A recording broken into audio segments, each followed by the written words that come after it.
may programa ba ang PhilHealth po para sa early screening ng breast at cervical cancer, Doc Ish?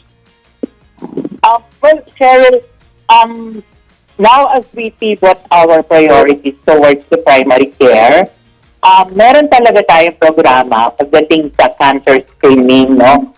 Well, even before, kahit naman po nung hindi wala pa tayo ng yakap, kasama na dun sa ating outpatient benefit package, yung tinatawag na consulta before, yung pong tinatawag na counseling for breast examination. Ganun din po yung inclusion ng tinatawag na pap smear. And then when we introduce the yakap, kasama pa rin po siya sa mga serbisyo na binabayadan natin. Yun pong breast examination ay tinuturo sa atin sa primary care. At ganun din po yung pagkakaroon ng tinatawag na pap smear or cervical examination para po sa early detection ng cancer. And then we expanded the screening for the breast cancer to include breast mammography and breast ultrasound.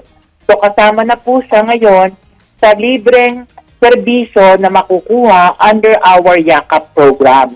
And these are actually early detection tests or screening para sa breast at saka po sa cervical cancer.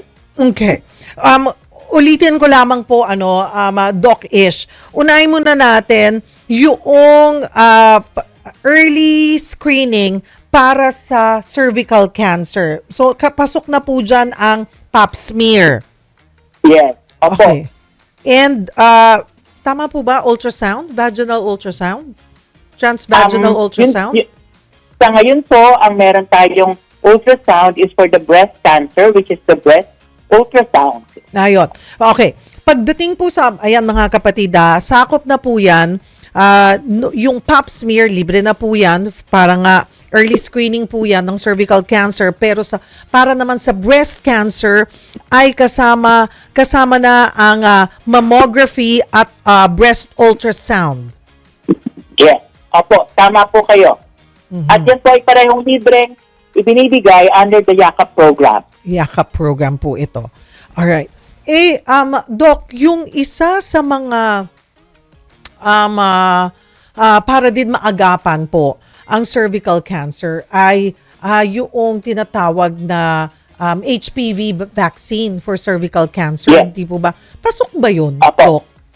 Sa ngayon po, ang nagko-cover po ng HPV vaccination or yung human papilloma virus vaccination is under the public health, under the Department of Health po.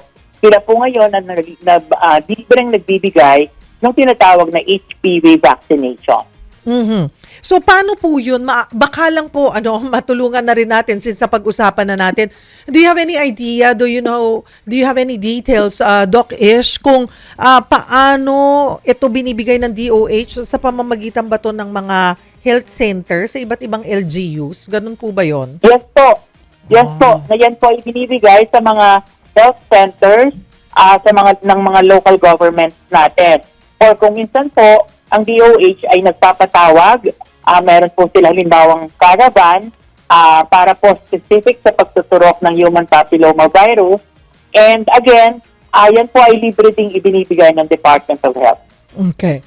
Ayan mga kapatid. So, just so you know, and then, sa mga kababaihan po, tanungin nyo, 'di ba, sa inyong mga LGU, nasaan? Yes. Kasi, 'di ba Doc, kung di po ako nagkakamali, parang advisable ito sa mga 12 years old pataas Pwede na. Yes.